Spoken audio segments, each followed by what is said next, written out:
Would you agree that the stock market prices a stock based on what they think its value is going to be in the future? But how far in the future? Let's look at a stock not so much by what the stock market wants it to be worth, but what the owner wants it to be worth. What does Mark Zuckerberg want the price of his stock to be as a 38-year-old who's getting a salary of $28 million a year, who has a net worth of $43.6 billion? Does he want his stock price at 376, or would he rather have it down below 100? Would he all rather have it priced with the metaverse already in it, particularly if he's going out looking for new talent, new people to help him take his stock to new levels, to make the metaverse a reality? He's competing for the best talent of the year. What do they want? They want a team to make a difference, and they want ownership. Do they want ownership at $100 a share or $400 a share? What do you think? Best of Us Investors presents Kerry Griegmeyer.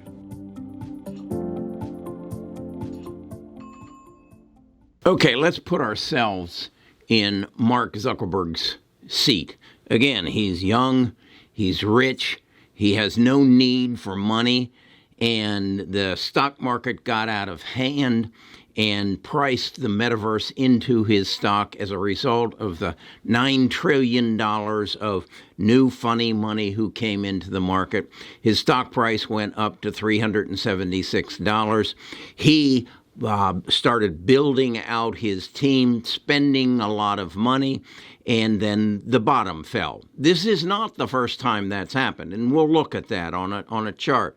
But now he's in a dilemma. He recognizes that he's ahead of the game, that he has what is going to change our world, or at least one element, and that is the metaverse. I watched some professional football games this weekend, and I imagined that 3 to 5 years from now, I will be able to put on my Oculus goggles that probably won't look a whole lot different than my prescription glasses, and I'll be able to go to the football game, and I'll be able to be Tom Brady, and I'll be able to experience what he experienced, everything from being hit and tackled and sacked to throwing the ball. I'll be able to experience that. And then the next day, if I want to go to a Taylor Swift concert, I'll be able to go to a Taylor Swift concert and be on the front row. And if I pay a little extra, I might even be able to get up on the stage with her and then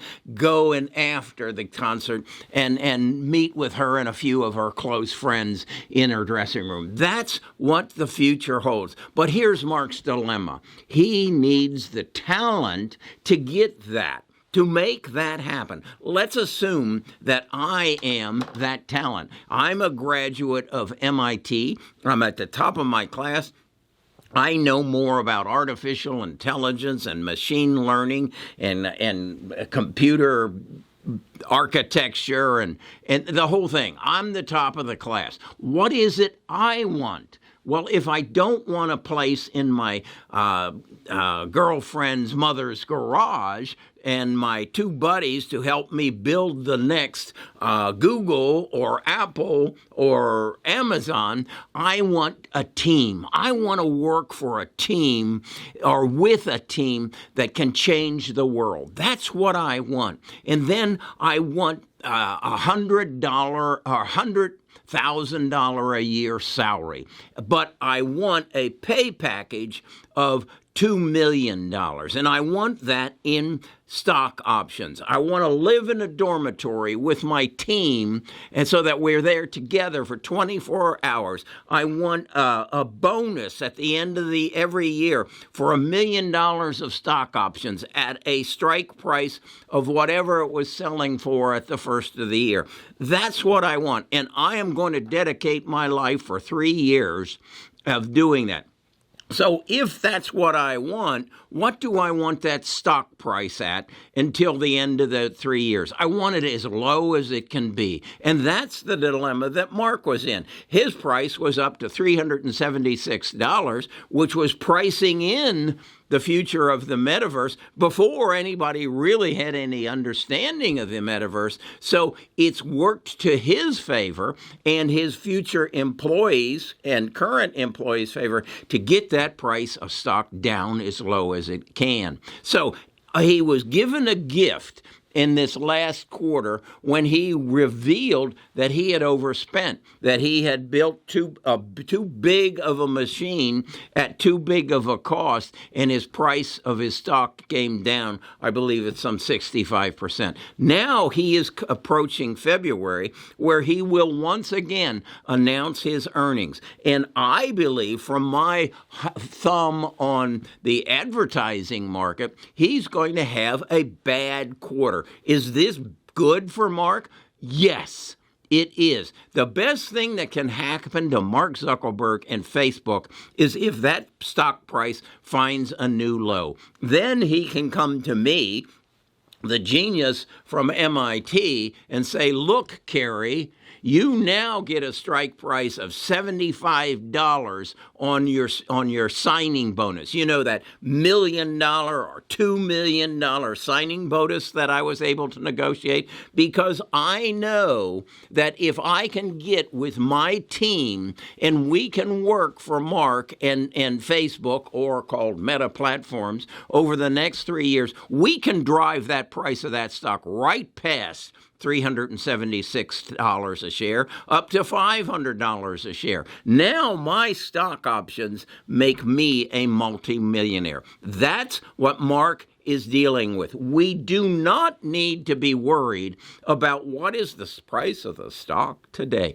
It makes no difference unless you're 96 years old and you're cashing out, or you need to cash out your Meta stock in order to pay your mortgage. That's the only people who really should be concerned about what the price of the stock is today. Now, do we have any way to look back in history and say, hey, this has happened before? What Kerry is saying is making sense.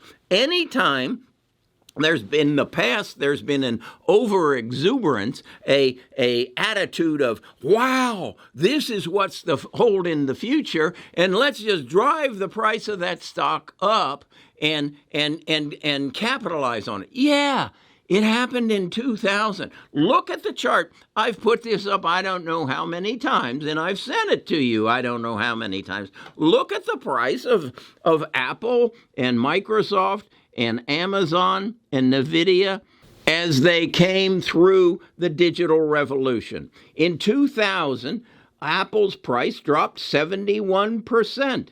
Microsoft's dropped 64%. Amazon's dropped 80%, and then the following year it dropped 30%.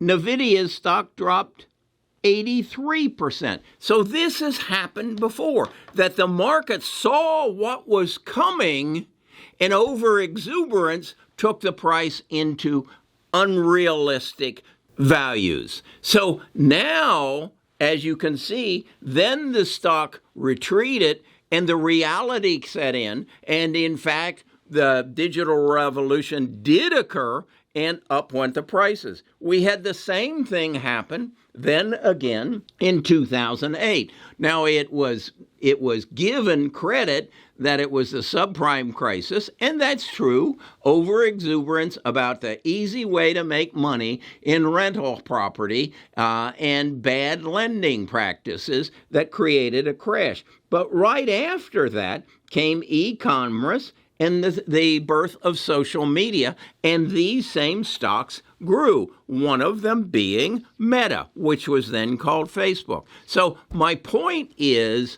this is a buying opportunity unless you have to sell your stock today. If you've got a 3-day horizon, bet on Kerry, the MIT graduate that knows artificial intelligence, machine learning, quantum computing, web architecture, whatever those terms are. And he is going to get a bonus signing bonus at as low a price as he can. And it's at Mark's best interest that come this February, that the price of Meta goes down. Then he can kick it in, okay? So that's my interpretation. That's my basic guidance to say, stop worrying about what the talking heads say about Meta stock. Start looking at it and saying, if I were a 37-year-old, 38-year-old young man who was a multimillionaire, a billionaire, and making a $26 million salary, what would I want to happen to my stock price today, next week, February? That's the key. The key is their earnings report. And if you don't believe that, buy it today, okay? I believe I'll have the best buying opportunity of the rest of my life on Meta stock shortly after the 1st of February, okay? That's where I'm going. I want to do this basically for all of the stocks that are in this whole arena of not only the metaverse, but genome sequencing, genome editing, big data, quantum computing. These are the things that are going to duplicate. Again, look at this chart. Look at that yellow line. See what happens after the yellow line. Now look at the bottom of the chart. What do you see? Another yellow line. It's happened. I'm just showing you 3 times. It's happened many times. Learn from it. Put yourself in Mark Zuckerberg's position. Tomorrow, we'll look at Jeff Bezos' position, and we'll say, what does Jeff want to happen to Amazon stock? And what might he be willing to do in order to make it happen? Okay? All right. I'm excited. I think to get you to look beyond today, if I can achieve that, and if I can get you to look at this chart and study it and say, history tells me exactly what's going to happen, all I need to do is put myself in front of it and make it happen to me. All right? The world is not as complicated as a lot of people would like you to believe it. We're just human beings. We do the same thing over and over and over again. And that's true of the stock market as well. Okay, that's my take. Let's talk about this a little bit more tomorrow.